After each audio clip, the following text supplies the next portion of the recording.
Chapter 1 से पहले एक हमें टेबल दी हुई है, उस टेबल को हमने ब्रेक डाउन किया है। इकोनॉमी एक ब्रॉडर कॉन्सेप्ट है जिसमें किसी देश की अर्थव्यवस्था, उस देश के अर्थव्यवस्था के डेटा हैं उनका अध्ययन किया जाता है, आर्थिक विकास की दर को समझा जाता है, सेक्टर्स को समझा जाता है, कौन कौन से सेक्टर में कितनी कितनी ग्रोथ हुई है। इकोनॉमी की एक ब्रांच है इकोनॉमिक्स। मुद्रास्फीति क्या होती है, अपस्फीति क्या होती है, या फिर सकल घरेलू उत्पाद क्या है, जीडीपी क्या होती है, ये हम पढ़ेंगे इकोनॉमिक्स में। बट जीडीपी कितनी है, जीडीपी का डेटा कितना है, वो पढ़ा जाएगा इकोनॉमी में। जीडीपी का दूसरा शब्द है घरेलू। किसी भी देश की या कहीं की भी जीडीपी को कैलकुलेट करने के लिए 3 तरीकों का यूज किया जाता है। क्या जीडीपी कम हुई है? जीडीपी कम हो ही नहीं सकती है, हमेशा तो प्रोडक्शन बढ़ता रहेगा तो जीडीपी तो बढ़ेगी। स्थिर कीमतों पर कृषि का योगदान कितना है? 26.54। जीडीपी को बनाने में बहुत सारे टूल एंड प्लांट का यूज होता है जिसे हम कहते हैं कैपिटल गुड्स। जीडीपी में से अगर मैं मूल्यह्रास घटा देता हूं तो मेरे पास एनडीपी आता है। नमस्कार साथियों, मैं नितेश गुप्ता स्वागत करता हूं आपका द अगस्त एकेडमी के यूट्यूब चैनल पर।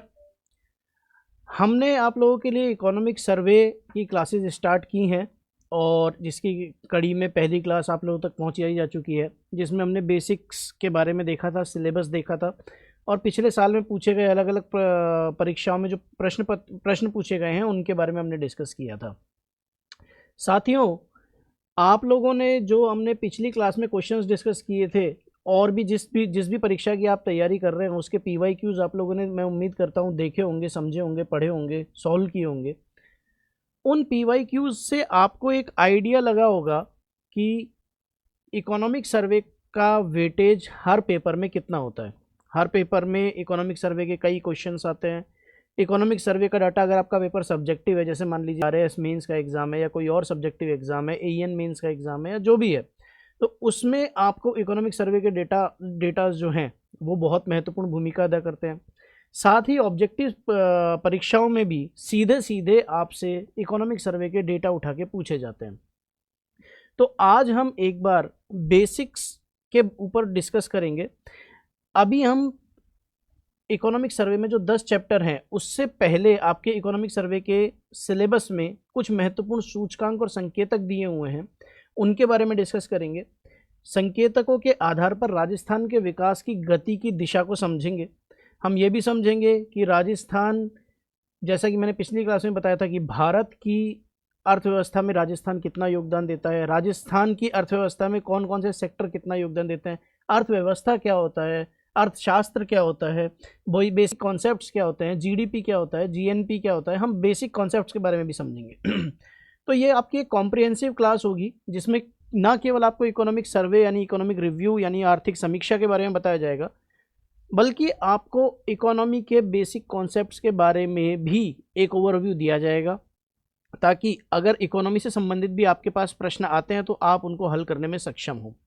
तो साथियों, हम स्टार्ट करेंगे। सबसे पहले आपका जो चैप्टर 1 है, चैप्टर 1 से पहले आप इकोनॉमिक सर्वे, ओरिजिनल जो इकोनॉमिक सर्वे है जो कि आर्थिक एवं सांख्यिकी निदेशालय द्वारा जारी किया जाता है राजस्थान सरकार के सांख्यिकी विभाग के अंतर्गत, उसमें चैप्टर 1 से पहले कुछ एक हमें टेबल दी हुई है, उस टेबल को हमने ब्रेक डाउन किया है, उस टेबल को हमने नोट्स फॉर्म में भी आपके लिए तैयार किया है।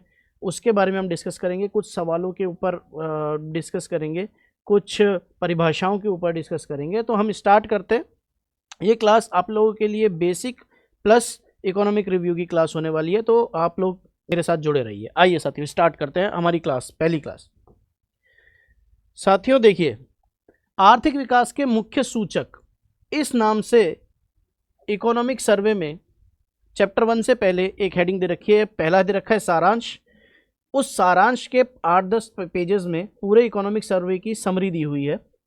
वो समरी हमें कब पढ़नी है? जब हम पूरा इकोनॉमिक सर्वे कंप्लीट कर चुके होंगे उसके बाद। ये कुछ उस तरीके से ही है जैसे कि पूरा संविधान बनने के बाद उसका प्रियम्बल या उद्देशिका बनाई गई थी, ताकि पूरा सर्वे में क्या चीज़ है वो सारांश की चीज़ों से कॉन्ट्राडिक्ट ना करे। तो हम उसको अंत में पढ़ेंगे। उसके बाद दूसरा टॉपिक आता है आर्थिक विकास के मुख्य सूचक, यानी कि वे क्या क्या सूचक हैं, वे क्या क्या पॉइंट्स हैं, वो कौन कौन से डेटा हैं जिसकी वजह से मैं कह सकता हूं कि अर्थव्यवस्था में विकास हो रहा है।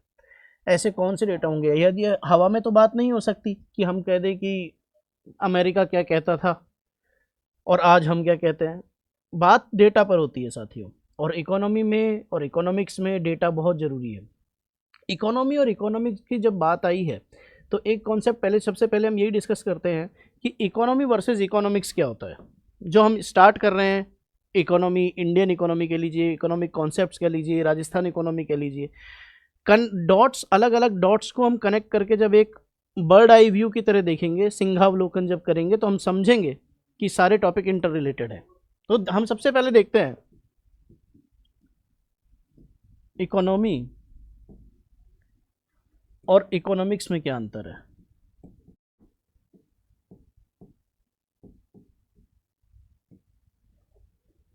देखिए साथियों, इकोनॉमी एक ब्रॉडर कॉन्सेप्ट है जिसमें किसी देश की अर्थव्यवस्था, उस देश के अर्थव्यवस्था के जो डेटा हैं उनका अध्ययन किया जाता है, आर्थिक विकास की दर को समझा जाता है, सेक्टर्स को समझा जाता है, कौन कौन से सेक्टर में कितनी कितनी ग्रोथ हुई है, कौन महंगाई के डेटा क्या क्या हैं, महंगाई के डेटा किस किस चीज़ से महंगाई प्रभावित हो रही है, ये सब चीज़ें हम पढ़े जाएगा इकोनॉमी में। इकोनॉमी की एक ब्रांच है इकोनॉमिक्स। इकोनॉमिक्स में हम क्या पढ़ेंगे, इकोनॉमिक्स में हम पढ़ेंगे कि जो बेसिक इकोनॉमी के कॉन्सेप्ट्स हैं, मुद्रास्फीति क्या होती है, अपस्फीति क्या होती है, या फिर सकल घरेलू उत्पाद क्या है। मैं अगर लिखता हूँ कि जीडीपी, तो जीडीपी क्या होती है ये हम पढ़ेंगे इकोनॉमिक्स में। बट जीडीपी कितनी है, जीडीपी का डेटा कितना है, इंडिया के लिए कितना है, राजस्थान के लिए कितना है, वो पढ़ा जाएगा इकोनॉमी में। तो कई बार साथियों होता ही है कि हम पूरी पूरी इकोनॉमी पढ़ लेते हैं, लेकिन हमें ये नहीं पता होता कि हमने इकोनॉमी पढ़ी है या इकोनॉमिक्स पढ़ी है। आप देखेंगे तो आप थंबनेल देखिए, या फिर आप हमारा जो राजस्थान गवर्नमेंट का इकोनॉमिक सर्वे है, वो इकोनॉमी सर्वे नहीं है, वो इकोनॉमिक सर्वे है, आर्थिक समीक्षा है। आर्थिक समीक्षा का मतलब हुआ कि उन्होंने डेटा के ऊपर फोकस किया है, कॉन्सेप्ट्स के ऊपर फोकस किया है। तो इस तरीके से हम इस चीज़ को लेकर आगे बढ़ेंगे। साथ ही आप लोगों को एक चीज़ ये भी बता दूं कि वैसे तो मैंने पिछली क्लास में बताया था कि बजट और इकोनॉमिक सर्वे में क्या अंतर है। जब हम स्टार्ट करने ही वाले हैं इकोनॉमिक सर्वे, ये मैंने पिछली क्लास में आपको एक उदाहरण लेकर भी समझाया था, मैं वापस एक बार लाइन में ब्रीफ कर देता हूँ। बजट अगले वित्तीय वर्ष में आने वाली संभावनाओं के ऊपर होने वाले खर्चों और इनकम यानी आय का अनुमान होता है अगले वर्ष के लिए। अर्थात अगर मैं अब इस बार, अभी तो नवंबर चल रहा है, अगर इस बार मान लीजिए फरवरी में मैं बनाता हूँ, अगला जो अब जो बजट आएगा वो आएगा 2026-27 का। ये बजट कब आएगा, ये बजट आएगा फरवरी 2026 में। उससे एक दिन पहले आएगा आर्थिक समीक्षा, ये आएगा किसके लिए, 2025-26 के लिए। ये बताएगा, आर्थिक समीक्षा बताएगा कि पिछले वर्ष में हमने क्या क्या काम किए हैं, पिछले वर्ष में हमारी प्रगति कैसी थी, हमें कहाँ अच्छा किया, कहाँ खराब किया, क्या रेट थी, महंगाई कितनी थी, कृषि में उत्पादन कितना था, खाद्यान्न उत्पादन कितना था, उद्योगों में कितना प्रतिशत हमने व्यय किया, हमारा एक्सपोर्ट कितना था, हमने इंपोर्ट कितना किया, किस देश को सबसे ज़्यादा एक्सपोर्ट किया, क्या कमोडिटी सबसे ज़्यादा एक्सपोर्ट की। तो ये सब चीज़ें हम इकोनॉमिक सर्वे में बताएंगे। ठीक है साथियों, अब हम देखते हैं आर्थिक विकास के मुख्य सूचक में पहला सूचक देखते हैं। पहला सूचक है सकल राज्य घरेलू उत्पाद। सकल राज्य घरेलू उत्पाद का क्या मतलब है, साथ ही साथ में हम बेसिक कॉन्सेप्ट भी समझते हुए चलेंगे। जीएसडीपी, जीएसडीपी का मतलब हुआ ग्रॉस स्टेट डोमेस्टिक प्रोडक्ट। देखिए साथियों, स्टेट को हटा दीजिए, अभी केवल जीडीपी पे फोकस कीजिए कि जीडीपी क्या है, ग्रॉस डोमेस्टिक प्रोडक्ट। इसमें तीन शब्द हैं। पहला है ग्रॉस, ग्रॉस का मतलब कुल, टोटल, सकल। दूसरा शब्द है डोमेस्टिक यानी कि घरेलू, और तीसरा शब्द है प्रोडक्ट यानी कि उत्पाद। आप परिभाषा के हिसाब से अगर देखें तो राज्य अर्थव्यवस्था, क्योंकि ये जीएसडीपी स्टेट की बात हो रही है तो राज्य, अगर मैं इंडिया की बात करता हूं तो अर्थव्यवस्था, अर्थव्यवस्था के अंतर्गत एक वित्तीय वर्ष में निवासियों द्वारा उत्पादित अंतिम वस्तु तथा सेवा में, सेवा के मौद्रिक मूल्य को सकल घरेलू उत्पाद कहते हैं। वापस देखिए, जीडीपी, सकल घरेलू उत्पाद, क्या क्या चीज़ें इसके लिए जरूरी है? पहले तो जीडीपी समझते हैं हम, बेसिक चीज़ें क्या है। किसी एक टाइम पीरियड में, फिक्स टाइम पीरियड में, या जिसे हम अगर इकोनॉमिक सर्वे के हिसाब से देखते हैं तो हम कह सकते हैं कि एक वित्तीय वर्ष, किसी एक फिक्स टाइम पीरियड में उस जगह के निवासियों द्वारा उत्पादित वस्तु एवं सेवा के अंतिम मूल्य को हम कहेंगे जीडीपी। तो इसमें क्या क्या चीज़ें जरूरी है? सबसे पहली चीज़ जरूरी है एक समयावधि, समयावधि फिक्स होनी चाहिए। जैसे मान लीजिए वित्तीय वर्ष मैंने लिया 2023-24। दूसरा, निवासी, यानी कि उस देश के अंदर जो रह रहे हैं। यहां पर आप शब्द पे ध्यान दीजिए कि निवासी शब्द का यूज किया गया है, ना कि सिटीजन या नागरिक शब्दों का। नागरिक और निवासी में क्या अंतर है साथियों, ये अब देखते हैं, अभी देखते हैं हम, इसमें अगले बार में देखेंगे। और तीसरी चीज क्या है? वस्तु एवं सेवा का अंतिम मूल्य।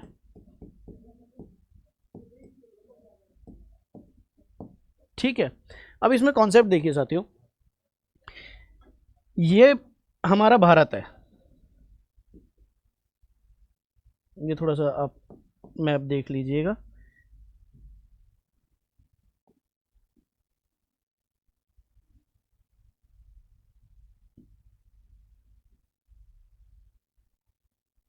ये मैंने भारत का एक नक्शा बनाया है। या फिर मान लीजिए कि कोई भी एक ये देश है, या कोई भी एक राज्य है, या कोई भी एक शहर है, या कोई भी एक भौगोलिक राजनीतिक एंटिटी है। इस क्षेत्र में रहने वाले लोग, इस क्षेत्र में कौन कौन लोग रह सकते हैं? एक तो वो रह सकते हैं जो भारतीय हैं, ये तो भारतीय लोग इस क्षेत्र में रह रहे हैं। दूसरा, इस क्षेत्र में रह सकते हैं जो भारत से बाहर के लोग हैं। भारत से बाहर के लोग भी यहाँ रहेंगे और भारतीय लोग भी यहाँ रहेंगे। तो मुझे एक बात बताइए, भारत की जीडीपी में, जब मैं भारत की जीडीपी की बात करूंगा तो भारत की जीडीपी में मैं किन चीज़ों को लूंगा? मैं लूंगा इस भौगोलिक बाउंड्री के अंदर रहने वाले लोगों द्वारा उत्पादित वस्तु एवं सेवाएं। वो बाहर के लोग भी हो सकते हैं, वो इंडिया के लोग भी हो सकते हैं। यानी कि इंडिया के लोग जो होंगे उनको नागरिक कहूँगा, बाहर के लोग जो होंगे वो या तो हो सकता है कि मतलब फॉरेनर्स होंगे, या वीज़ा पे आए होंगे, या कोई फिल्म प्रोड्यूस करने आए हुए होंगे, या घूमने के लिए आए होंगे, या किसी भी वजह से आए हो सकते हैं, या हो सकता है वो यहाँ पर आकर काम कर रहे हो। तो इन दोनों का योग, यानी कि इसीलिए यहाँ पर शब्द जो यूज़ किया गया है वो किया गया है निवासी। नागरिक शब्द यूज़ क्यों नहीं किया गया है? क्योंकि भारत का कोई नागरिक अगर बाहर के किसी देश में जाकर वहाँ कोई सेवा या वस्तु का प्रोडक्शन कर रहा हो, तो वो नागरिक तो है भारत का, बट वो किसकी ज्योग्राफिकल बाउंड्रीज के अंदर काम हुआ है, किसी दूसरे देश की के अंतर्गत, तो वो हमारे जीडीपी में काउंट नहीं होगा। जीडीपी का दूसरा शब्द देखिए साथियों, जीडीपी का दूसरा शब्द है घरेलू, यानी कि डोमेस्टिक। डोमेस्टिक का मतलब हुआ कि ये भारत की ज्योग्राफिकल बाउंड्रीज के अंदर काउंट होंगी ये चीज़ें। उदाहरण के लिए हम क्या देखते हैं? उदाहरण के लिए देखिए, ये हमारा इंडिया है। इंडिया में एक ग्लेन मैक्सवेल, मान लीजिए ग्लेन मैक्सवेल आता है और इंडिया में आईपीएल खेल के जाता है। ग्लेन मैक्सवेल आए और इंडिया में आईपीएल खेला, उन्होंने अपनी सेवा दी, एक कुछ प्रोडक्शन हुआ, उस प्रोडक्शन से कुछ आय जनरेट हुई, तो वो आय किसकी जीडीपी में काउंट होगी? ऑस्ट्रेलिया की में या इंडिया की में? मैं पूछ रहा हूँ किसकी जीडीपी में काउंट होगी? क्योंकि हम जीडीपी में काउंट करने के लिए देखेंगे कि भौगोलिक एरिया क्या है। भौगोलिक एरिया इंडिया का है, तो ये भारत की जीडीपी में काउंट होगा, भारत की जीडीपी में। ठीक है साथियों, अब मान लीजिए दूसरा उदाहरण लेते हैं। मान लीजिए मुकेश अंबानी जी नाइजीरिया में कोई प्लांट लगा रहे हैं। यहाँ अंबानी जी बैठे हैं और इन्होंने नाइजीरिया में एक प्लांट लगाया है। इस प्लांट से कुछ इनकम जनरेट हुई है। वो इनकम किसकी जीडीपी में काउंट होगी? क्या वो भारत की जीडीपी में काउंट होगी या नाइजीरिया की जीडीपी में काउंट होगी? तो साथियों, ये जीडीपी का जब भी हमें देखनी है तो हमें देखना है डोमेस्टिक, यानी कि किसकी ज्योग्राफिकल बाउंड्रीज के अंतर्गत वो काम हुआ है। तो वो काम हुआ है नाइजीरिया की ज्योग्राफिकल बाउंड्रीज के अंतर्गत। तो वो जो इनकम जनरेट हुई है या जो प्रोडक्शन हुआ है, वस्तु और सेवाओं का जो अंतिम मूल्य आया है, वो किसकी जीडीपी में काउंट होगा? वो काउंट होगा नाइजीरिया की जीडीपी में। ठीक है साथियों, इसमें एक चीज़ और देखिए, ये तो हुआ कि ज्योग्राफिकल बाउंड्री का क्या कॉन्सेप्ट है जीडीपी को समझने में। अब इसके बाद आपने एक चीज़ देखिए कि भारत के कुछ लोग बाहर जाकर भी काम कर रहे हैं और बाहर के कुछ लोग भारत में आकर भी काम कर रहे हैं। तो भारत के कुछ लोग जो बाहर जाकर काम कर रहे हैं, उनकी आय भारत के लिए कैसे बेनिफिशियरी होगी? तो उनकी आय जब भारत के लिए बेनिफिशियल होगी तो उसके लिए हम एक दूसरा फैक्टर देखेंगे, वो हम देखेंगे जीएनपी। वो हम अभी आगे जैसे जैसे चलेंगे वो देखेंगे। जीडीपी में, जीडीपी को कैलकुलेट करने के लिए, किसी भी देश की या कहीं की भी जीडीपी को कैलकुलेट करने के लिए 3 तरीकों का यूज़ किया जाता है। कैलकुलेट करने के लिए कितने मेथड हैं? 3 मेथड। पहला मेथड है जिसे हम कहते हैं व्यय मेथड। दूसरा मेथड है जिसे हम कहते हैं आय मेथड। और तीसरा मेथड है जिसे हम कहेंगे जीवीए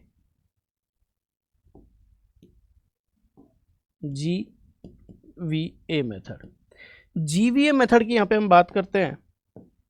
एक बार जीवीए मेथड का बेसिक समझते हैं। जीवीए का मतलब होता है ग्रॉस वैल्यू एडेड, मतलब सकल मूल्य वृद्धि। क्या होता है साथियों, ये भी एक बार थोड़ा सा बेसिक देख लेते हैं।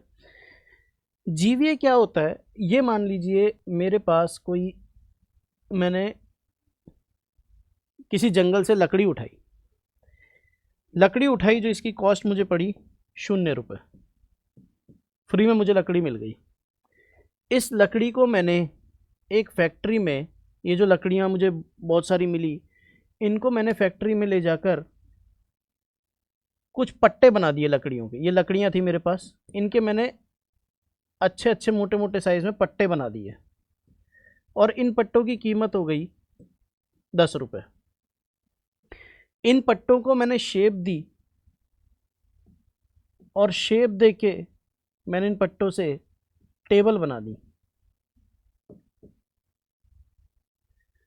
और इस टेबल से को बड़ी करके, मान लीजिए ये रॉ टेबल थी जिसमें पॉलिश वगैरह कुछ भी नहीं थी, थोड़ा सा हमने बस फिगर दिया था, बैठने लायक एक फट्टा बनाया था।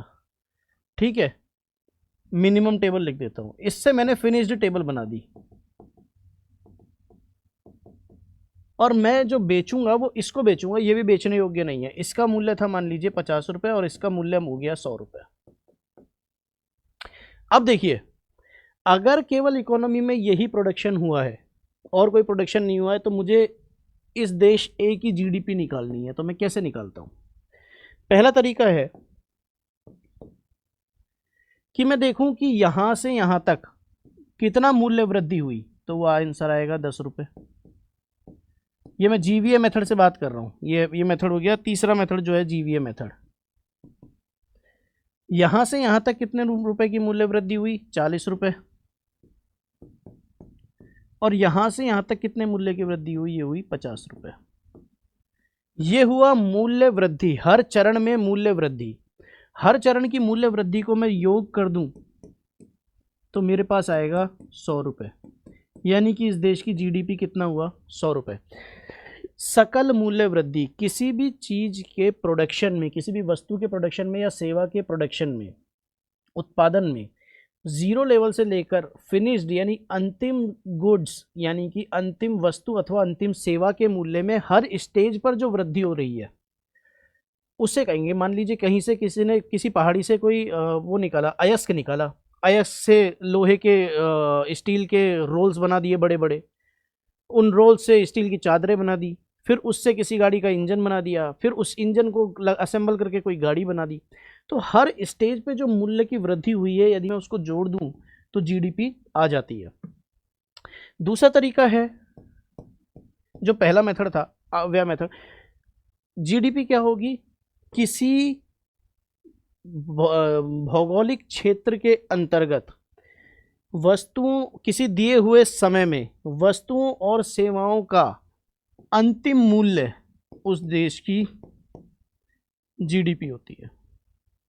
ठीक है साथियों, इसमें बहुत सारे मेथड्स हैं, जिसमें कंजम्पशन जो है उसको जोड़ते हैं, इन्वेस्टमेंट को जोड़ते हैं, एक्सपोर्ट इंपोर्ट को जोड़ते हैं। वो अभी इतना उसमें डिटेल में हम नहीं जाएंगे, हम इकोनॉमिक सर्वे की तरफ चल रहे हैं। तो जीवीए मैंने आपको बताया कि सकल मूल्य वृद्धि। अब आइए साथियों देखते हैं।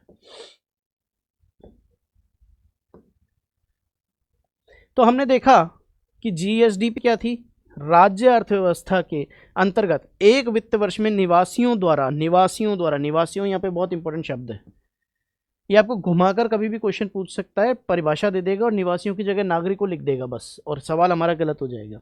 उत्पादित अंतिम वस्तु तथा सेवा में मौद्रिक मूल्य को सकल राज्य घरेलू उत्पाद कहते हैं। देखिए साथियों, इसमें एक कॉन्सेप्ट ये भी आता है कि जब हम जीडीपी की कैलकुलेशन करते हैं, तो मैं आप लोगों को पढ़ा रहा हूँ, या मान लीजिए आप लोग के पास में पेन है, रजिस्टर है, प्रोडक्ट्स हैं, हम उन सब की वैल्यूज तो जीडीपी में काउंट करते हैं।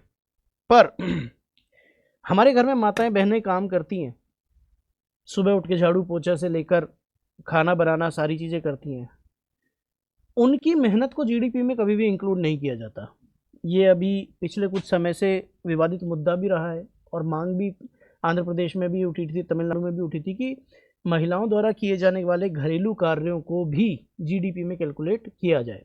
बट हमारा समाज ऐसा है कि उस सेवा को या उस काम को मौद्रिक मूल्य नहीं देता है। तो जब इसमें मैं मौद्रिक मूल्य की बात करता हूँ, अंतिम वस्तु तथा सेवा के मौद्रिक मूल्य को यदि मैं उसको मौद्रिक मूल्य में नाप सकूं, तो उसको भी जीडीपी में काउंट, देश की जीडीपी में काउंट किया जा सकता है। पर चूंकि उसको कि उन्होंने खाना बनाया तो उसका कितना मौद्रिक मूल्य होगा, उसको मौद्रिक मूल्य में नहीं नापा जा सकता, इस वजह से इसे जीडीपी में काउंट हम नहीं करते। तो ये बेसिक जीडीपी और जीवीए का आइडिया था। अब हम आगे चलते हैं साथियों। ये हमने जीडीपी देखा, जीडीपी कैलकुलेट के 3 तरीके के बारे में समझा, तरीके क्या हैं केवल ये। आइए अब देखते हैं जीडीपी की गणना का आधार क्या होता है। जीडीपी काउंट किस बेस पे की जाएगी। 2 तरीके से जीडीपी काउंट की जाती है, उदाहरण से समझते हैं। ये मान लीजिए 2011-12 में, भारत की बात कर रहा हूं मैं, भारत में केवल ओनली आप ये मान लीजिए कि ऐसे ये जो बोर्ड हैं, ऐसे 4 बोर्ड बने बस, भारत में और कुछ भी नहीं बना, केवल 4 बोर्ड बने, ना कोई सेवा जनरेट हुई, ना कोई कुछ भी वस्तु का उत्पादन हुआ, कुछ नहीं हुआ, केवल 4 बोर्ड बने भारत में। एक बोर्ड की कीमत 1 लाख थी, तो 4 बोर्ड की कीमत हुई 4 लाख। यानी कि किसी वर्ष में, करेक्ट, किसी क्षेत्र में, करेक्ट, निवासियों द्वारा, करेक्ट, उत्पादित वस्तुओं एवं सेवाओं का अंतिम मूल्य क्या कहलाएगा, जीडीपी। यानी कि ये जीडीपी भारत की उस वक्त कितनी थी, ये थी 4 लाख रुपए। कट टू 2024-25, अब महंगाई बढ़ गई है, महंगाई बढ़ गई, लेकिन आप ये देखिए कि इस बार जो बोर्ड बने वो 2 ही बोर्ड बने। कितने बोर्ड बने, केवल 2 बोर्ड बने, और वो बोर्ड की कीमत हो गई 2 लाख रुपए महंगाई बढ़ने की वजह से। तो कीमत, अंतिम मूल्य कितना आया, 4 लाख रुपए।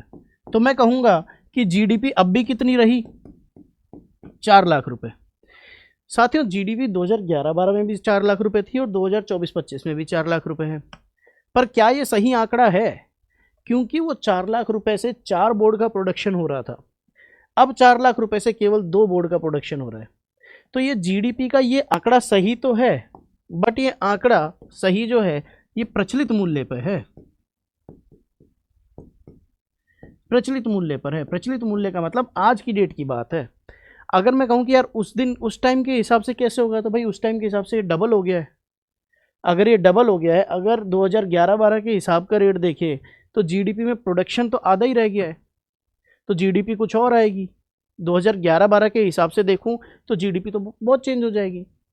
अगर 4 बोर्ड जनरेट होते तो जीडीपी 8 लाख रुपए होती, बट 2 ही बोर्ड जनरेट हुए हैं। 2011-12 के हिसाब से मैं इन्फ्लेशन एडजस्ट करूंगा तो जीडीपी मेरी चेंज हो जाएगी। तो इसलिए हम निकालते हैं कि जीडीपी प्रचलित और स्थिर मूल्यों पर क्यों निकाली जाती है। आज की डेट में इस पेन की कीमत 100 रुपये है, पर 2011, मैं इसको 100 रुपये को कहता हूँ, ठीक है 100 रुपये है, कोई महंगा पेन नहीं है। 2011 में ये पेन 10 रुपये का था सर। जब 10 रुपये था तो उसके हिसाब से इस पेन में कितने प्रतिशत की वृद्धि हुई, उसके हिसाब से आज की जीडीपी ये कितनी है। आज तो मैं 100 रुपये कह देता हूँ प्रचलित मूल्य पर, ये 100 रुपये है, बट अगर उस 10% उस 2011-12 के 10 रुपये के हिसाब से मैं महंगाई बढ़ाता चलूँ तो क्या इसकी कीमत आज 100 रुपये होगी? मैं कहता हूँ मान लीजिए नहीं, इसकी कीमत 82 रुपये आती है। अगर मैं 2011 में जितनी महंगाई थी उनको महंगाई को ऐड करता चलूँ और 2024-25 तक ले आऊँ तो ये कीमत मान लीजिए 82 रुपये बनती है। तो 2011-12 के हिसाब से इसकी जीडीपी आज 82 रुपये होनी चाहिए थी, लेकिन है कितनी, 100 रुपये। तो ये प्रचलित कीमतों पर इसीलिए निकाला जाता है ताकि हमें कंपैरिजन कर पाएँ कि महंगाई में कितना फ़र्क आया है। ठीक है साथियों, आगे बढ़ते हैं। तो देखिए स्थिर कीमत पर यानी आधार वर्ष क्या है, स्थिर कीमत पर आधार वर्ष। सबसे पहला क्वेश्चन यही है कि स्थिर कीमतों के लिए आधार वर्ष क्या लिया जाता है। अब हम राजस्थान की जीडीपी की बात कर रहे हैं, तो राजस्थान की जीडीपी कितनी है, 9,06,294 करोड़। इसको आप याद रखिए 9.06 लाख करोड़ स्थिर कीमतों पर, यानी कि 2011-12 के हिसाब से देखूं तो हमारी जीडीपी आज की डेट में ये होनी चाहिए 9,06,000 करोड़, 9.06 लाख करोड़ प्रचलित कीमतों पर। बट वो आज की डेट में एक्चुअल में अगर सब चीज़ों का योग करता हूं तो वो कितनी आती है, 17.04। यानी कि आज की डेट में जितने राजस्थान में गुड्स और सर्विसेज प्रोड्यूस हो रही हैं उनका फाइनल वैल्यू इतनी है। बट अगर मैं स्थिर कीमतों के हिसाब से लेकर चलूँ, 2011-12 को बेस लेकर चलूँ और महंगाई को एडजस्ट करता हुआ चलूँ तो मेरी कीमत आनी चाहिए थी 9,06,000 करोड़। इसका मतलब ये 9,06,000 करोड़ की जगह 17 लाख आई है। ये क्यों आई है, ये आई है महंगाई, इन्फ्लेशन की वजह से। ठीक है साथियों, तो प्रचलित कीमतों पर तुरंत इस साल का ही आएगा। प्रचलित कीमतों पर कितनी है, 17.04 लाख करोड़ और इसमें 9.06 लाख करोड़। आपको ये दोनों सवाल डेटा याद रखना है। तो स्थिर कीमत प्रचलित कीमत का आपको कॉन्सेप्ट समझ में आया कि हम लेते क्यों, हम रट लेते हैं स्थिर पर यह है, प्रचलित पर यह है, पर हमें अंतर समझना जरूरी है कि स्थिर पर का मतलब क्या है और प्रचलित कीमतों का मतलब क्या है। आगे चलते हैं। देखिए मध्यवर्ती वस्तु एवं सेवाओं को शामिल नहीं किया जाता, मध्यवर्ती वस्तु एवं सेवाओं को शामिल नहीं किया जाता क्योंकि हम अंतिम मूल्य की बात कर रहे हैं। और अगर हम जीएसवीए मेथड अपनाते हैं, जीवीए मेथड अपनाते हैं तो मध्यवर्ती वस्तुओं को उसमें शामिल करेंगे, उसमें शामिल ही मध्यवर्ती वस्तुएं होंगी, क्योंकि कितना हर स्टेज पे वैल्यू एडिशन जो है, जो मैंने आपको बताया था कि वो लकड़ी की टेबल बनाई थी। बट हम अगर किसी दूसरे मेथड से जीडीपी कैलकुलेट करते हैं तो केवल अंतिम वस्तुओं को देखेंगे। अंतिम वस्तुओं को देखने के पीछे क्या रीज़न है कि अगर मैं ये देखिए, अगर मैं अंतिम वस्तुओं का मूल्य देखते हुए मध्यवर्ती वस्तुओं का मूल्य भी जोड़ दूंगा तो जीडीपी 100 + 50 + 10 160 रुपये आ जाएगी, जबकि उस 100 रुपये के अंदर ऑलरेडी ये 60 रुपये इंक्लूडेड हैं क्योंकि वैल्यू एडिशन हुआ है। पहले 10 रुपये की चीज़ थी, अब वो 50 की बन गई, बाद में 100 की बन गई। ऐसा नहीं है कि चीज़ें अलग अलग थी, इसलिए मध्यवर्ती वस्तुओं का नहीं जोड़ा जाता है।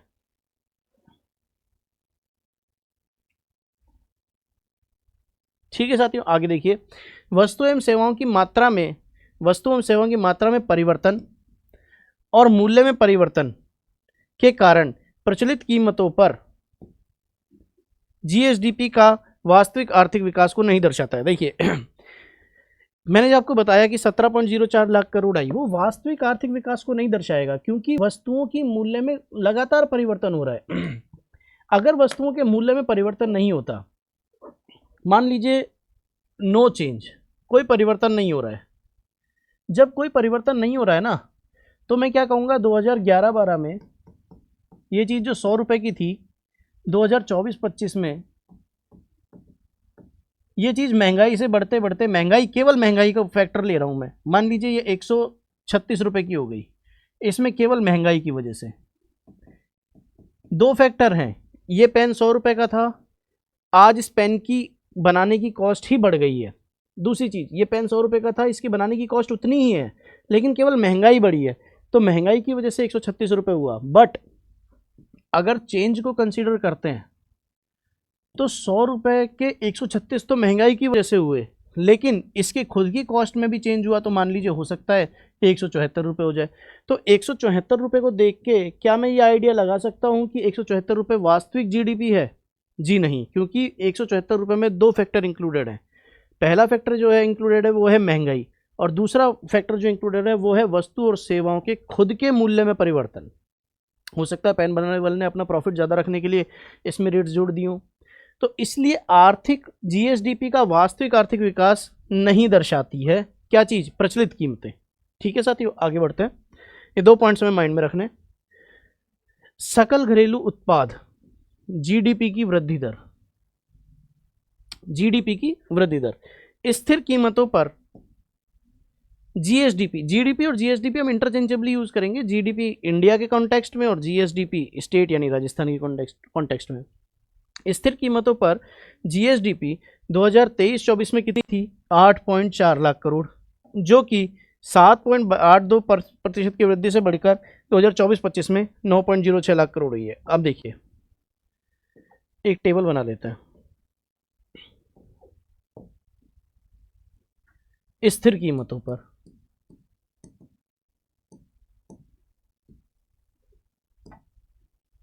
दो 2023-24 में जीडीपी कितनी थी? 2024-25 में जीडीपी कितनी है? वृद्धि कितनी हुई? आपको ये सोच, ये अप्रोच डेवलप करनी है कि जब भी आपने कोई ऐसा स्टेटमेंट देखा जिसमें 2-3 डेटा हैं, तो उठा के तुरंत टेबल बना दीजिए। 2023-24 में कितनी थी? 8.4 लाख करोड़, ये आ जाएगी लाख करोड़ में। अब कितनी हो गई?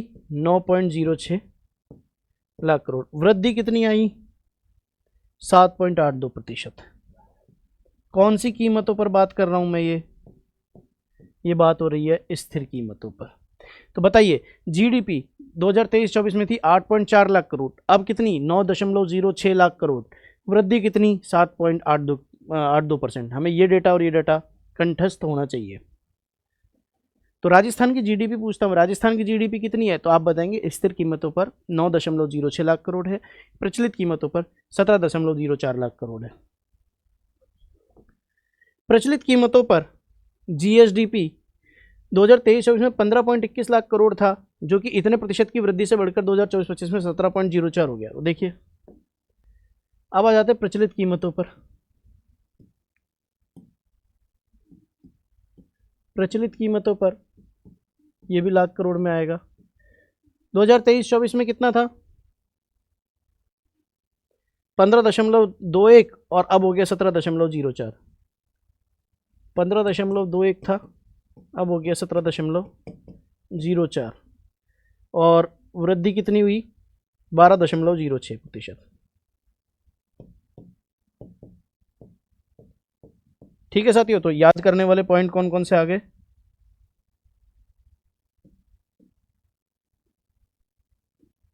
एक तो ये, दूसरा ये, तीसरा ये, और चौथा ये। जीडीपी बताइए। पहला, स्थिर कीमतों पर 9.06, प्रचलित कीमतों पर 17.04। वृद्धि बताइए स्थिर कीमतों पर 7.82। वृद्धि बताइए प्रचलित कीमतों पर 12.06%। आगे आइए, ये देखिए, ये टेबल भी हमने आपको बना के दे दी है। वृद्धि दर 2024 में स्थिर कीमतों पर, देखिए, अब हम देखते हैं भारत से तुलना भी देखते हैं, इसकी वृद्धि दर भी देखेंगे और भारत से तुलना भी देखेंगे।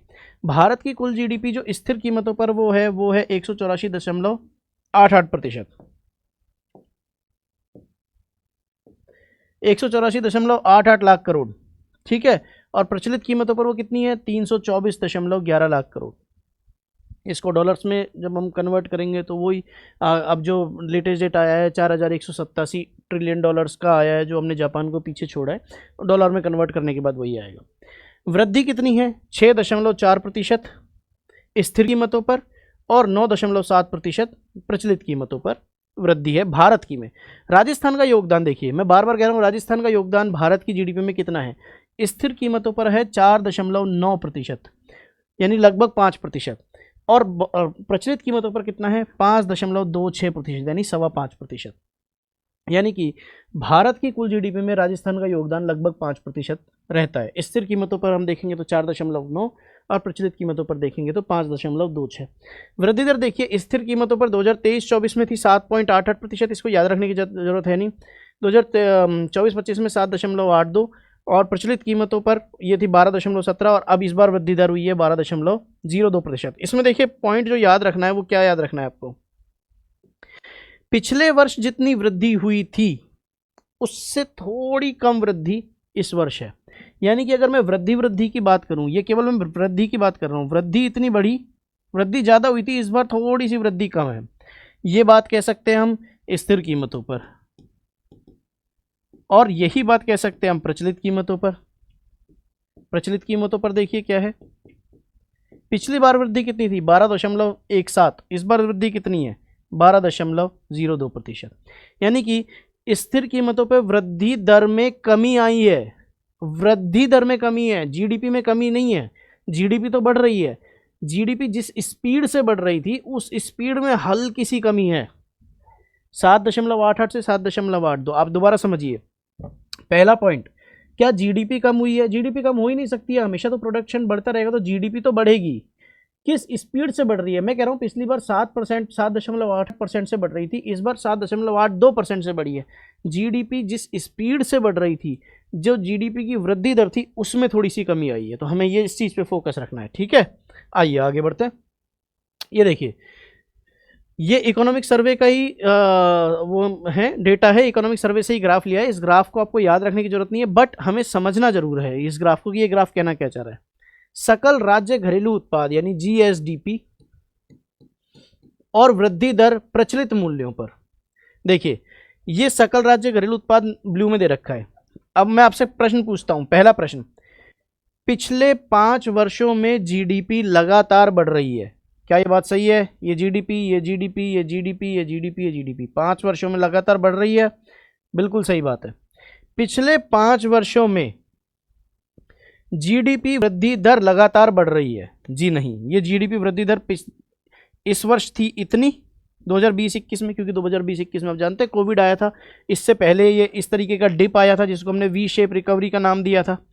उसके बाद हमारी अर्थव्यवस्था वापस बढ़ी, फिर उसके बाद यहाँ आया, फिर उसके बाद 17.4 से बढ़ी प्रचलित मूल्य पर, फिर 13.45 से बढ़ी, फिर 12.17 से बढ़ी और इस बार 12.02 से बढ़ी। ऑलमोस्ट सेम है बट फिर भी एक डिक्लाइन है हल्का सा। यानी कि अगर मैं ये कहूँ कि पिछले 5 वर्षों से जीडीपी वृद्धि दर, प्रचलित कीमतों पर जीडीपी वृद्धि दर घट रही है, तो क्या ये गलत होगा? जी गलत होगा, क्योंकि पिछले 5 वर्षों से नहीं, पिछले 4 वर्षों से घट रही है। देखिए 2021-22 में ये थी, जीडीपी वृद्धि दर की बात कर रहे हैं हम, जीडीपी के चलने की स्पीड, जीडीपी कितनी स्पीड से चल रही है। 2022-23 में ये थी, 2023-24 में ये थी, 2024-25 में ये है। यानी कि जीडीपी वृद्धि दर पिछले 4 वर्षों से लगातार घट रही है, आप ध्यान रखें इस चीज़ को। अगला आइए स्थिर कीमतों पर।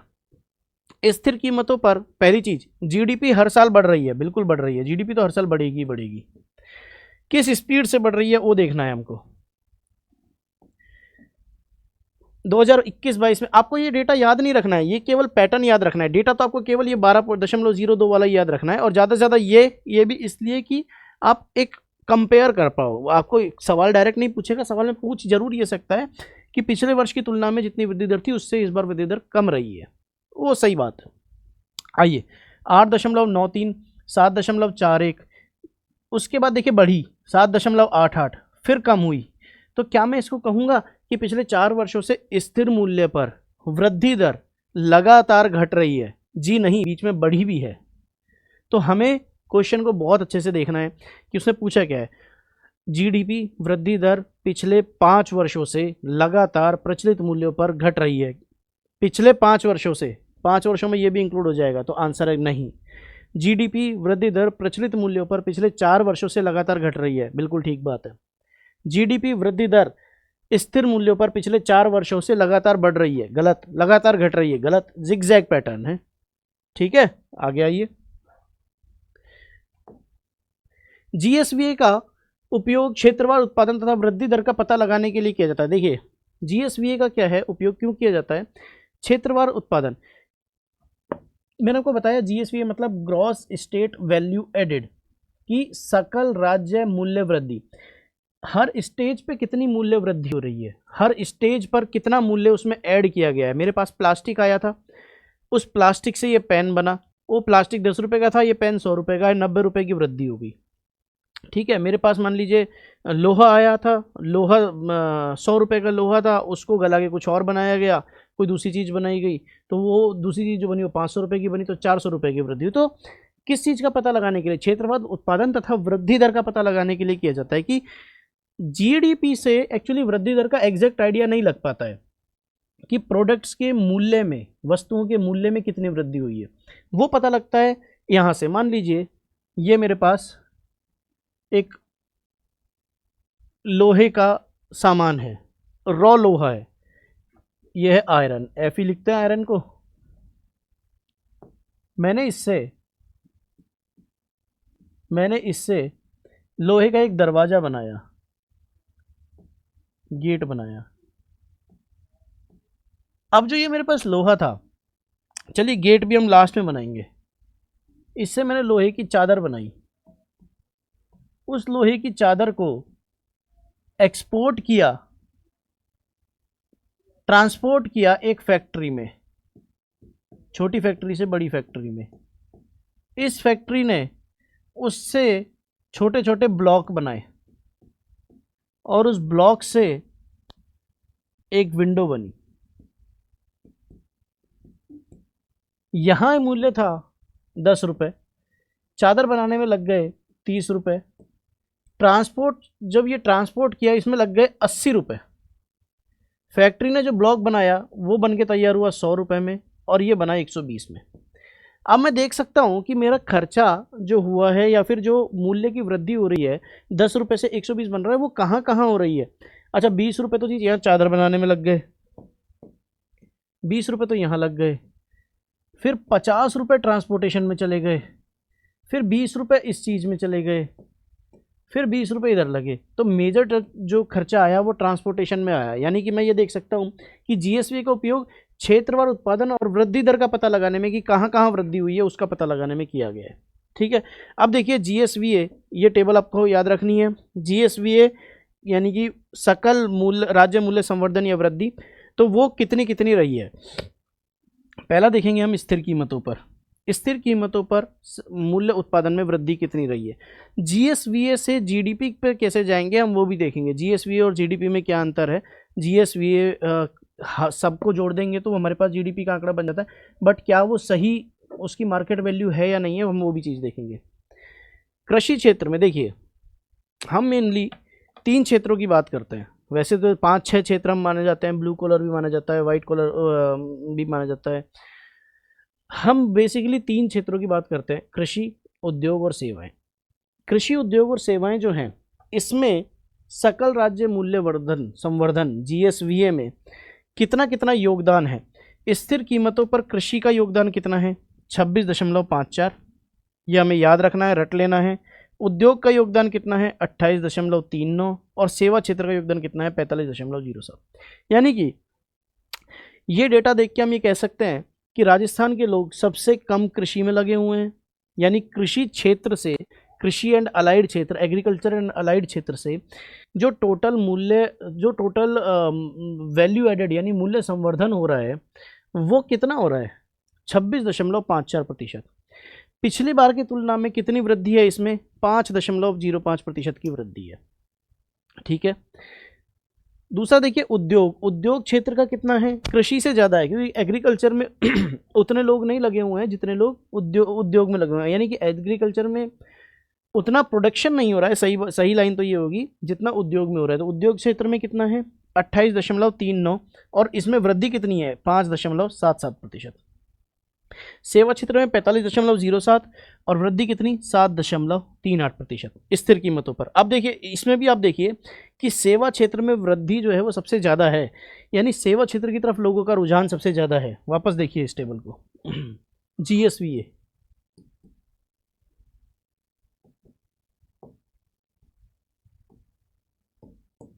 हम GSVA की बात कर रहे हैं, ठीक है, स्थिर कीमतों पर बात कर रहे हैं। पहले एग्रीकल्चर, इंडस्ट्री और सर्विस, कितना योगदान है राजस्थान का जो GSVA है उसमें इन तीनों क्षेत्रों का कितना योगदान है, ये देखिए,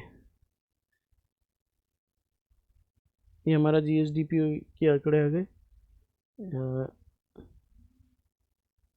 ये हाँ चाहिए रहा 26.54, स्थिर कीमतों पर बात कर रहा हूँ मैं, 26.54, इसका कितना है 28.39 और सर्विस सेक्टर का कितना है 45.07%। इनमें वृद्धि कितनी हुई है 5% की वृद्धि हुई थी 5.05, इसमें हुई थी 5.8877 5.77% और इसमें हुई है 7% की वृद्धि 7.38%। इसी चीज को अब देखेंगे हम प्रचलित कीमतों पर।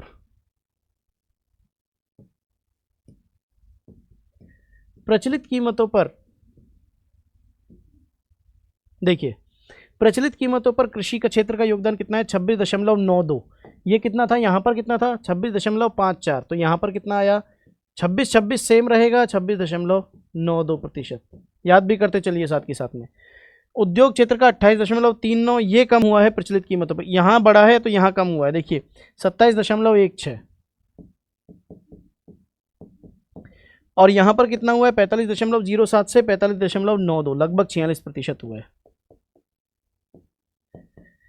प्रचलित कीमतों पर याद रखने का बहुत सरल तरीका है, पॉइंट के बाद आप एग्रीकल्चर और सर्विस को याद रखिए, 9292 आएगा, पॉइंट से पहले वही आएगा जो स्थिर कीमतों पर था, यानी कि पॉइंट से पहले कितना था स्थिर कीमतों पर 26, यहाँ भी 26, 45, यहाँ भी 45 और बाद में दोनों में 9292 जो बढ़े हैं। जो कम हुआ है इन दोनों को जोड़ के 100 में से घटा दीजिए 27.16 आपका आंसर आ जाएगा। वृद्धि देख लीजिए, इसमें वृद्धि कितनी हुई है 1144, 788 और 1229, तो ये कितनी हुई है 1144, 788 और 12.29। देखिए यहाँ वृद्धि, देखिए वृद्धि को आप अच्छे से समझिए, जो वृद्धि हुई है वो वृद्धि यहाँ पर कितनी हो रही थी 7.38%, यहाँ पर वृद्धि प्रचलित कीमतों पर कितनी शो हो रही है 12.29%। उद्योग में वृद्धि 5.77 है, यहाँ उद्योग में वृद्धि हो रही है 7.88%। ये टेबल हमको बिल्कुल अच्छे से घोट लेनी है, सीधा सीधा क्वेश्चन आएंगे इस टेबल से, पूछा जाएगा बताइए GSVA में ग्रॉस स्टेट वैल्यू एडेड में उद्योग क्षेत्र में प्रचलित कीमतों पर वृद्धि कितनी हुई है, तो हमको सीधा याद रखना है, ये टेबल में उस तरफ था 7.88%। अब देखिए अब इस टेबल को याद करते हैं साथियों। एग्रीकल्चर 2654, तो एग्रीकल्चर का स्थिर पे आ जाइए, 26 का 26 आ जाएगा, 54 की जगह 92 हो जाएगा। सर्विस सेक्टर 4507, उधर आइए 45 का 45 हो जाएगा, बाद में 92 हो जाएगा। एग्रीकल्चर स्थिर पर वृद्धि 505, इंडस्ट्री की स्थिर पर वृद्धि 5.77, 5 सेम रहेगा, बाद में 7% आ जाएगा। एग्रीकल्चर की यहाँ पर वृद्धि प्रचलित कीमतों पर वृद्धि 1144, 1144, इंडस्ट्री की वृद्धि इसका डबल कीजिए, 4 4 का 8 8, 7 में 4 जोड़िए, 11 में से 4 घटाइए, 11 में से 4 गए 7, इनमें डबल कर दीजिए 8 8। याद करने के तरीके हैं, जिस भी तरीके से आप आपको याद हो सके वो तरीका ठीक है, ये तो मैं तरीके भिड़ा भिड़ा के बता रहा हूँ कि आपको किसी तरीके से याद हो जाए। बट इस टेबल को आप याद करने का मैं एक सिंपल तरीका बताता हूँ।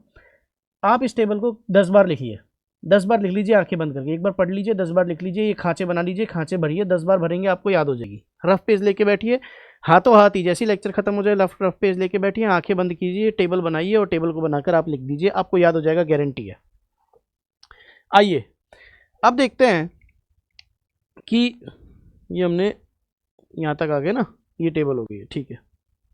अब देखिए प्रचलित और स्थिर कीमत पे जीएसवीए की बात कर रहे हैं। जीएसवीए है कितना, जीएसवीए में सेक्टर तो हमने बता दिए कि जीएसवीए में सेक्टर इतने इतने थे, जीएसवीए था उसके 3 सेक्टर थे, और अब वो, लेकिन अब उस जीएसवीए है कितना वो देखना है। आप समझिए अभी मैं क्या बताना चाह रहा हूँ। सबसे पहले हमने देखा जीडीपी, जीडीपी में हमने देखी स्थिर कीमतों पर और प्रचलित कीमतों पर कितनी कितनी जीडीपी है। फिर इनमें देखिए हमने वृद्धि कितनी है, इसमें वृद्धि कितनी है। फिर हमने देखा जीएसवीए, जीएसवीए में हमने 3 सेक्टर देखे, एग्रीकल्चर, इंडस्ट्री और सर्विस।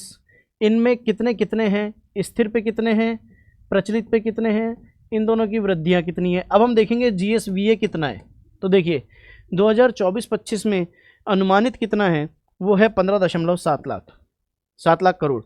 और जीएसवीए स्थिर कीमतों पर कितना है, 8.22 लाख करोड़। 2023-24 में ये कितना था, 14.17 लाख करोड़ था, और स्थिर कीमतों पर 7.73 लाख करोड़ था। देखिए इसको याद करने का एक तरीका बताता हूं आपको। आइए जीडीपी के डेटा पे आइए, जो हमने जीडीपी का डेटा लिया था, ये रहा जीडीपी का डेटा। देखिए 23-24 में जीडीपी कितनी थी, 8.4 लाख करोड़ थी। वो 24-25 में स्थिर कीमतों की बात कर रहे हैं अभी हम, 24-25 में वो कितनी आई, 9.06 लाख करोड़। 8.4 9.06, आप 1 मिनट के लिए बस इन 2 आंकड़ों को याद रखिए। अब आइए इस पर, स्थिर कीमत पर 8.4 थी वो, जीडीपी कितनी थी, 8.4। मैं यहाँ पे जीडीपी का आंकड़ा लिख रहा हूँ, यहाँ लिख देता हूँ मैं ये कलर से, जीडीपी के आंकड़े हैं। जीडीपी कितनी थी, 8.4, यहाँ पे कितनी है, 9.06।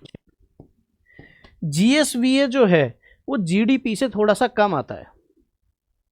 कितना कम आया है वो देख लीजिए, लगभग 0.67 लाख करोड़, 0.7 लाख करोड़ मान लीजिए, 70,000 करोड़।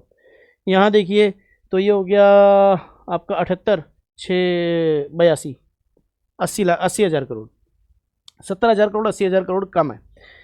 ऐसा क्यों होता है, सबसे पहले तो ये समझिए कि जीएसवीए जो है, जीएसवीए जीडीपी से कम क्यों आता है। ये मेरे पास एक एलईडी बोर्ड है,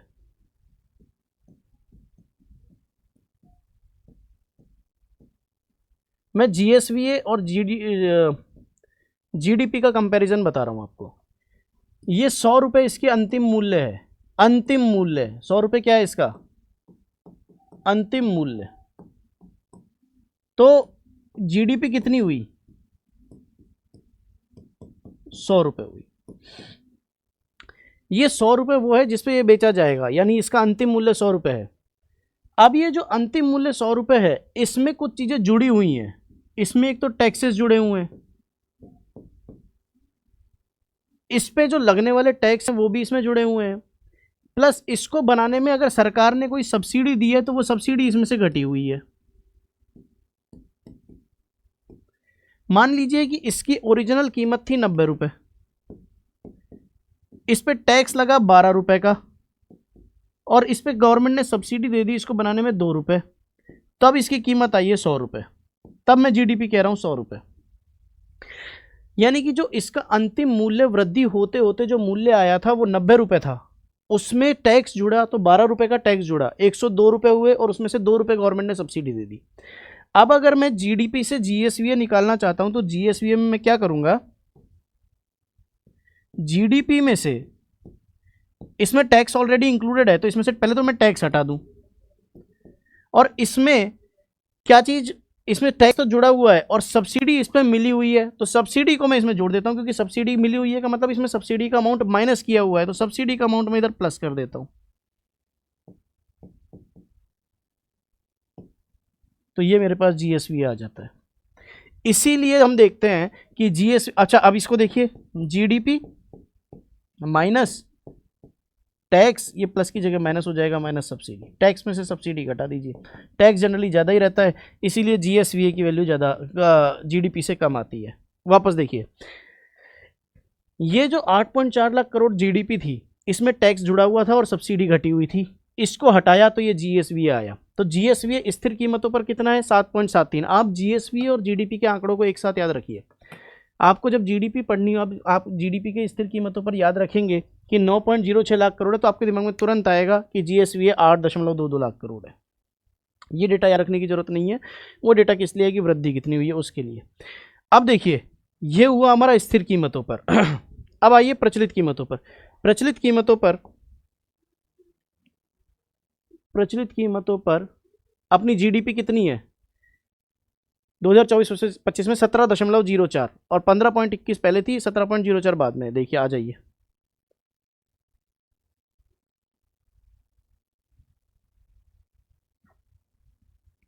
पंद्रह पॉइंट 21 पहले थी, 17.04 अब है, तो फिर वापस जीएसवी जीडीपी से कम आएगा। तो जैसे ही आप ये याद रखेंगे कि 15.7 है, तो आपको तुरंत याद रखना है 17.04 जीडीपी है, या जीडीपी जब भी आप कहेंगे 17.04 है प्रचलित पर, तो आपको तुरंत याद रखना है कि ये 15.7 है। अब इसमें वृद्धि कितनी हुई है, पहले कितनी थी वो छोड़ दो, आप तो वृद्धि याद रखो। वृद्धि हुई है 10.83 और इसमें हुई है 6.29। तो अब देखिए, अब आपको याद क्या क्या रखना है, इस टेबल को आप भर लीजिएगा। जीडीपी स्थिर पर कितनी है, प्रचलित पर कितनी है, 2024-25 की बात कर रहा हूं मैं। ये जीएसडीपी है ना, मैं राजस्थान की बात कर रहा हूं। वृद्धि स्थिर पर कितनी हुई है, प्रचलित पर कितनी हुई है, साथ में आइए आप जीएसवीए स्थिर प्रचलित, स्थिर पर कितनी है जीएसवीए, प्रचलित पे कितना है, वृद्धि स्थिर पे कितनी हुई है, प्रचलित पे कितनी हुई है। अब जीएसवीए का योगदान एग्रीकल्चर में स्थिर प्रचलित, एग्रीकल्चर में कितनी है, प्रचलित पे कितनी है, वृद्धि कितनी है, इस पे कितनी है। ऐसे इंडस्ट्री में स्थिर प्रचलित कितनी कितनी, वृद्धि कितनी कितनी। ऐसी सेवा क्षेत्र में ये टेबल आप लोगों को भरनी है। आगे चलते हैं, मैं आपको जीएसवीए समझा दिया, जीडीपी समझ लिए हमने, जीएसवीए समझ लिया है। आइए प्रचलित मूल्यों में क्षेत्रवार योगदान देखिए, प्रचलित मूल्यों पर है तो हम जानते हैं सेवा क्षेत्र का योगदान है 45.92%। पूछ सकता है आपसे कि सेवा क्षेत्र का योगदान प्रचलित कीमतों पर कुल जीएसवीए का आधे से अधिक है, नहीं है जी, आधे से अधिक नहीं है, आधे से कम है। 26.92, 27.16 प्रचलित और स्थिर मूल्य पर प्रति व्यक्ति आय, प्रति व्यक्ति आय को देखेंगे अब हम आगे, इस वाली स्लाइड को बाद में देखेंगे अभी। अब देखते हैं एनएसडीपी क्या होता है। एनएसडीपी है नेट यानी निवल शुद्ध, निवल कह दिए, शुद्ध कीजिए, नेट के लीजिए, राज्य घरेलू उत्पाद यानी एनएसडीपी। सकल घरेलू उत्पाद संकेतकों में से स्थायी पूंजीगत उपयोग को हटाकर शुद्ध राज्य घरेलू उत्पाद यानी एनएसडीपी। एनएसडीपी जो है, आप एनडीपी का कंसेप्ट समझिए तो एनएसडीपी का कंसेप्ट अपने आप समझ में आ ही जाएगा। एनडीपी नेट डोमेस्टिक प्रोडक्ट, शुद्ध घरेलू उत्पाद क्या होता है ये। जीडीपी जो है, उस जीडीपी को बनाने में बहुत सारे टूल एंड प्लांट, टी&पी, टूल एंड प्लांट का यूज होता है, जिसे हम कहते हैं कैपिटल गुड्स। कैपिटल गुड्स क्या होता है, जैसे किसी मशीन को बनाने में, किसी कार को बनाने में हथौड़े का, छेनी का, बहुत सारी ऐसी चीज़ों का यूज़ हो रहा है जो कि अलग से एक अपना एक अलग से प्रोडक्ट है, बट उसकी यूटिलिटी नहीं आ रही है, और उन प्रोडक्ट्स की वैल्यू में हर साल कमी आती है। एक हथौड़ा अगर किसी लोहे को गलाने के लिए, बनाने के लिए लिया गया है, तो उस हथौड़े की वैल्यू अगर 100 रुपये थी, तो अगले साल भी हथौड़ा वही काम आएगा, बट उसकी वैल्यू 90 रुपये हो जाएगी। तो इसमें से डिप्रिसिएशन हम हटा देते हैं, उसे बोला जाता है मूल्यह्रास।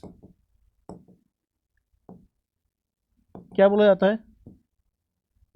मूल्यह्रास। जीडीपी में से अगर मैं मूल्यह्रास घटा देता हूं तो मेरे पास एनडीपी आता है। यानी कि जीडीपी सकल राज्य घरेलू उत्पाद, या अगर मैं स्टेट की बात करूं तो जीएसडीपी माइनस मूल्यह्रास, ये हो जाता है मेरा एनएसडीपी। ये देखिए,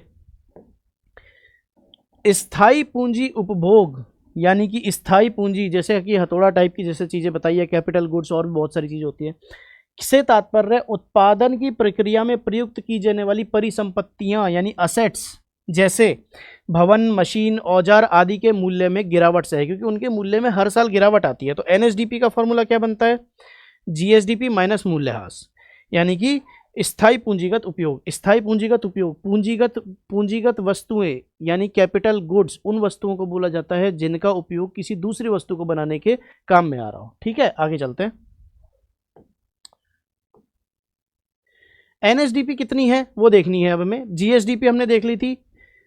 अब मुझे एक बात बताइए, जीएसडीपी बड़ी होगी या एनएसडीपी बड़ी होगी?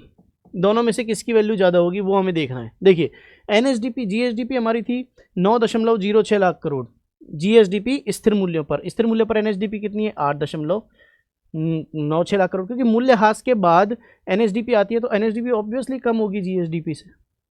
और ये कितना आया? 15.25। तो वो जो टेबल थी, जो हमने टेबल बनाई थी, उस टेबल में आप एक चीज़ और की ऐड कीजिए इसी टेबल में। ये पहली चीज़, ये दूसरी चीज़, ये तीसरी चीज़ और ये चौथी, ये भी भरिए आप इस टेबल में। एनएसडीपी कितनी है, स्थिर पे कितनी है, प्रचलित पे कितनी है, वृद्धि कितनी है। तो देखिए, अब इनमें वृद्धि देखिए, प्रचलित मूल्य पर वृद्धि कितनी हुई है? 8.03% और स्थिर मूल्य पर 12.23%। अब आपको ये टेबल 10-10 बार लिखनी है, तब जाके ये चीज़ें याद होंगी। मैं आपको ये क्लास इसलिए करा रहा हूँ ताकि आप लोगों को बेसिक कॉन्सेप्ट भी समझ में आए, आप केवल रटे नहीं। आपको अब एनएसडीपी आएगा तो आपको ये समझ में आ जाएगा कि जीएसडीपी से थोड़ा कम था, यानी 9.06 से थोड़ा सा कम रखना है, 17.04 से थोड़ा कम रखना है, ताकि आप सिली मिस्टेक से बच जाएंगे। आप 9.06 से ज़्यादा बढ़ाकर एनएसडीपी को अब नहीं रखेंगे कभी। कन्फ्यूजन हो गया डेटा में वो अलग चीज़ है, बट आप रखेंगे नहीं। अब आइए प्रति व्यक्ति आय। प्रति व्यक्ति आय से पहले मैं आपको एक कॉन्सेप्ट और बता देता हूँ। मैंने आपको बताया था जीडीपी और जीएनपी में संबंध। जीएनपी में मैंने संबंध नहीं बताया था। जीडीपी हुआ मेरा सकल घरेलू उत्पाद और जीएनपी मेरा हुआ सकल राष्ट्रीय उत्पाद। मैंने आपको बताया था ये कोई एक देश है, इस देश में निवासियों द्वारा, निवासी बाहर के भी हो सकते हैं, उस देश के खुद के भी हो सकते हैं, निवासियों द्वारा उत्पादित किसी एक वर्ष में वस्तुओं और सेवाओं का अंतिम मूल्य जीडीपी कहलाता है। तो इसमें मान लीजिए ये ए देश है ए और ये देश है बी।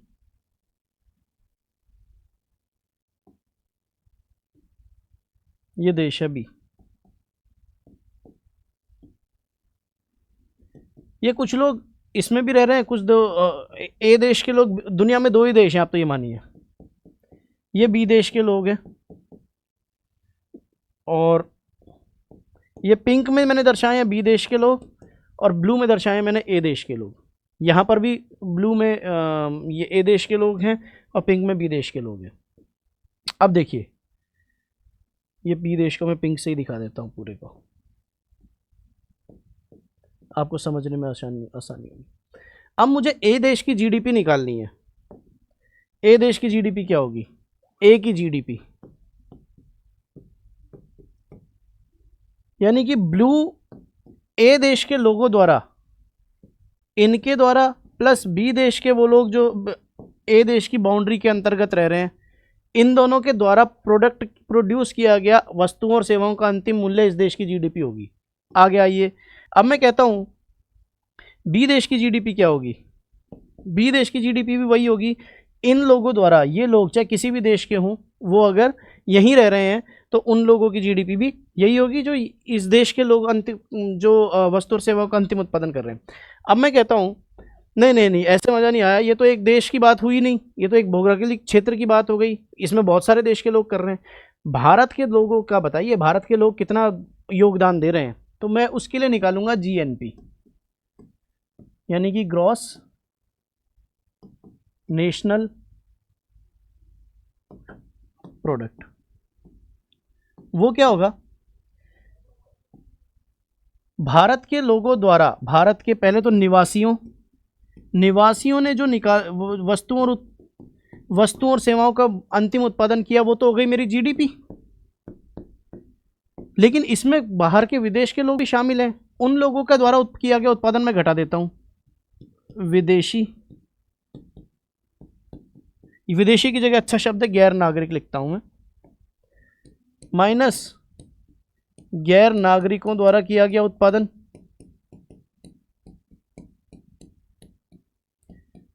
अब ये केवल भारत के लोगों का उत्पादन आ गया है, लेकिन भारत के लोग भी तो बाहर के देशों में जाके उत्पादन कर रहे हैं, तो इसमें मैं वो उत्पादन भी जोड़ देता हूं जो भारत के लोग कर रहे हैं, प्लस भारतीयों की जगह नागरिकों लिखता हूं, किसी भी देश के लिए जनरल बात हो जाएगी।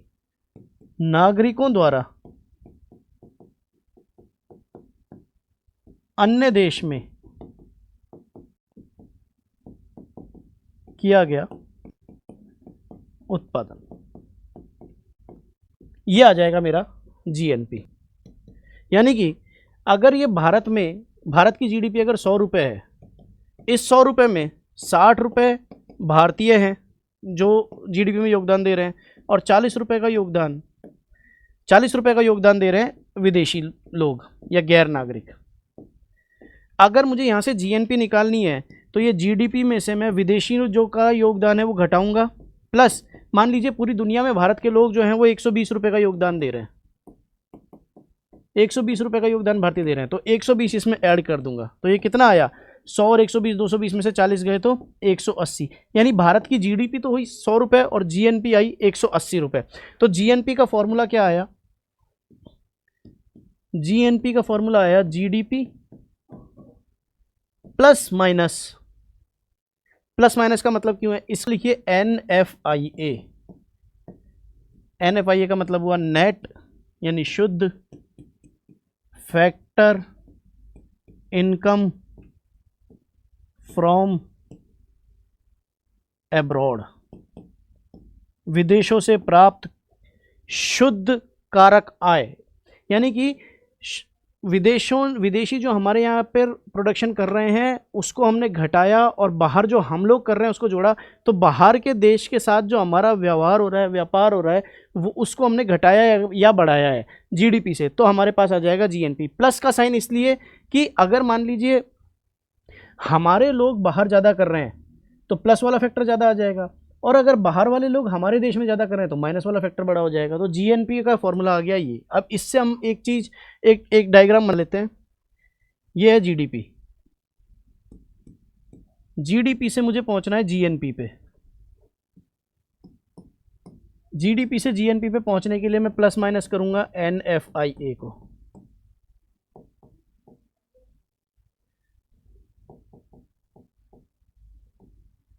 प्लस माइनस करूंगा NFIA को। जीडीपी में NFIA को प्लस माइनस किया तो मैं जीएनपी पे आ गया। अब आगे देखिए, अगर मुझे जीडीपी से जाना है एनडीपी पर, एनडीपी पर, तो एनडीपी क्या होगा, हमने देखा था कि इसमें से मैं घटा दूंगा मूल्यह्रास। बताइए यहां तक कोई दिक्कत? जीएनपी से जैसे जीडीपी से मूल्यह्रास घटाया तो एनडीपी पे आया, ऐसे ही जीएनपी से भी जब मैं मूल्यह्रास घटाऊंगा तो किस पे आऊंगा बताइए?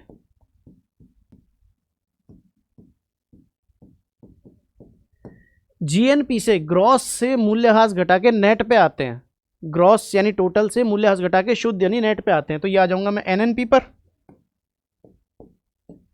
एनएनपी पर। यहां मैं हूं एनडीपी पर, यहां है एनएनपी, तो एनडीपी से एनएनपी पे कैसे जंप लगाऊंगा?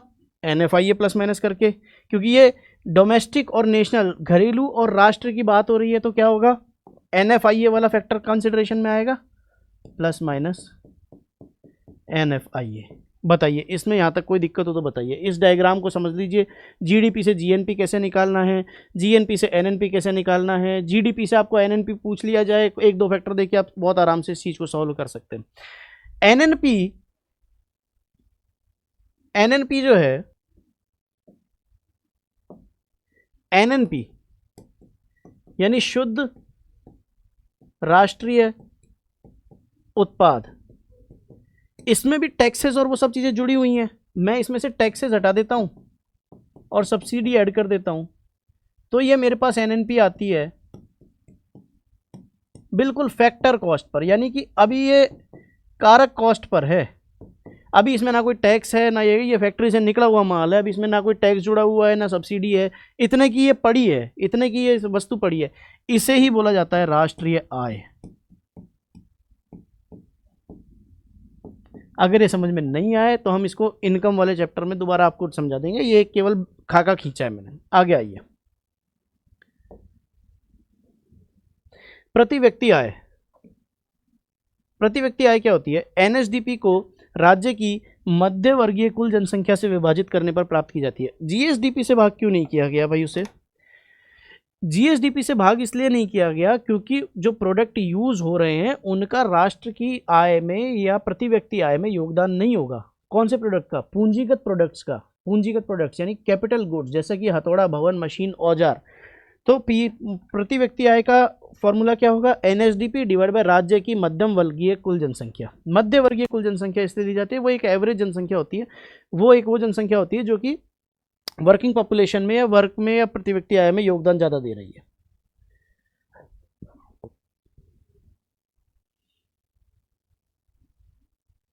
देखिए, प्रति व्यक्ति आय भारत की और राजस्थान की दोनों की देखनी है हमें। स्थिर मूल्यों पर राजस्थान की कितनी है? 96,638। आपको 96,600 याद रखनी है। 96,638 वैसे याद हो जाएगा आप लोगों को, कोई दिक्कत नहीं है। हर डेटा को 10 बार लिखिए, अपने आप याद हो जाएगा। वही प्रचलित कीमत पर कितनी है? 1,85। भारत की कितनी है? 1,12। और प्रचलित कीमत पर कितनी है? 2 लाख। आपको याद रखना है 96,600, 1,85, 1,12 और 2 लाख। स्थिर मूल्य पर वृद्धि 6.88 राजस्थान की में और भारत की में 5.3, यानी भारत की प्रति व्यक्ति आय जिस स्पीड से बढ़ी है, राजस्थान की उससे ज़्यादा स्पीड से बढ़ी है। आपसे स्टेटमेंट में क्वेश्चन देके पूछ सकता है कि भारत की प्रति व्यक्ति आय में वृद्धि स्थिर कीमतों पर राजस्थान की प्रति व्यक्ति आय में वृद्धि से अधिक है? जी नहीं, राजस्थान की अधिक है। प्रचलित मूल्यों पर भी देखिए, भारत की 8.7% है तो राजस्थान की 11.04। डेटाज आपको याद होंगे तो आप स्टेटमेंट्स को बहुत अच्छे से सॉल्व कर पाएंगे, वरना आप अंदाजा लगाते रहेंगे कि यार भारत की ज़्यादा होती होगी। तो डेटा हमें याद रखना है। आगे आइए, सकल स्थायी पूंजी निर्माण। अब आते हैं हम GFCF पर। GFCF का मतलब क्या होता है? Gross fixed capital formation. Fixed capital यानी कि ऐसी कैपिटल जो एक बार बन गई तो बन गई। फिक्स्ड कैपिटल यानी मान लीजिए मैंने कोई फैक्ट्री इस्टेब्लिश की या कोई भवन बनाया या फिर मान लीजिए कोई मैरिज हॉल बनाया, कोई सामुदायिक केंद्र बनाया, वो एक बार बन गया तो बन गया, तो वो कितना फॉर्मेशन किया गया है पिछले साल में। सकल स्थायी पूंजी निर्माण को वर्ष के दौरान उत्पादनकर्ता द्वारा सृजित की गई कुल परिसंपत्तियों में से निस्तारित संपत्तियों को हटाने के बाद तथा गणना अवधि में और उत्पादित परिसंपत्तियों को उत्पादन गतिविधियों में उपयोग की कीमत के आधार पर मापा जाता है। मतलब क्या हुआ इसका? मान लीजिए एक भवन बना, पूरे साल में एक ही भवन बना 1 लाख रुपए का, तो मैं कहूँगा कि मेरा फिक्स्ड कैपिटल फॉर्मेशन 1 लाख रुपए है। यहाँ GDP की बात नहीं हो रही है, यहाँ GSVA की बात नहीं हो रही है, यहाँ बात हो रही है परिसंपत्तियाँ यानी असेट के निर्माण की। 1 लाख रुपए का एक मेरा भवन बना, लेकिन एक पुराना भवन भी था, उसको सरकार ने, यानी मैं खुद को अगर सरकार मान के चलूँ, मैंने उस भवन को, मैं कहा यार ये जर्जर है, इसकी हालत ख़राब है, ये अपने किसी काम का भी नहीं है, इसको बेच दो।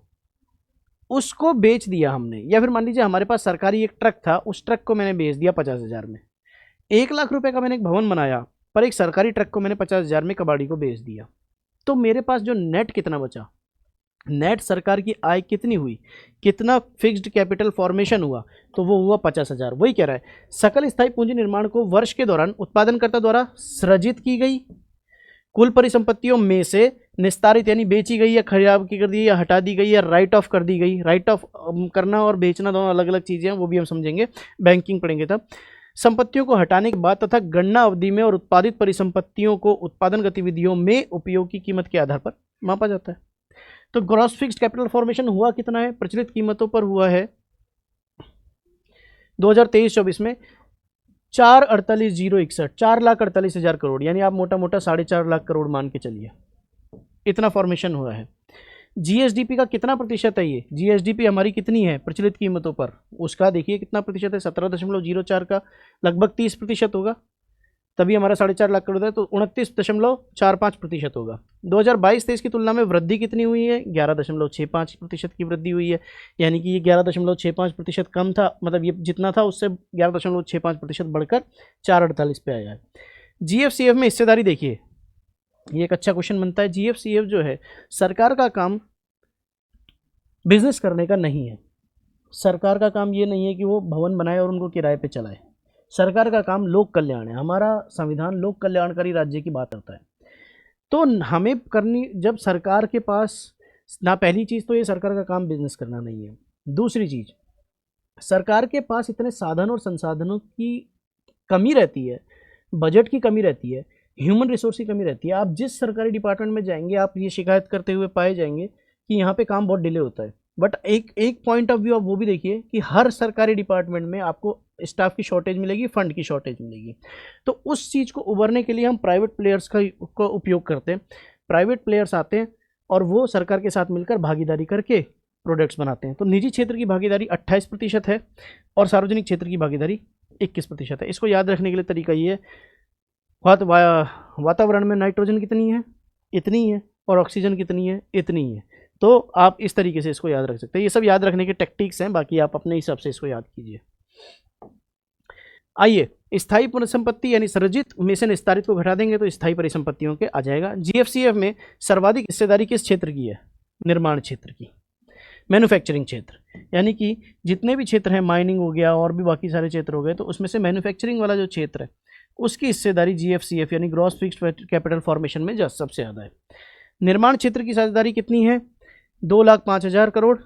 आवासीय भवन बने हैं 84,711 के, और लोक प्रशासन यानी पब्लिक एड पे खर्च हुआ है 54,863 करोड़। आपसे ये नहीं पूछेगा, आपसे ये पूछेगा किसकी सबसे ज़्यादा है, और ये भी पूछ सकता है कि इनमें से कौन सा ग्रॉस फिक्स्ड कैपिटल फॉर्मेशन का पार्ट नहीं है। 3 ऑप्शन ये दे देगा, चौथा ऑप्शन कोई और दे देगा, इलेक्ट्रिसिटी दे देगा, और पूछेगा आपसे।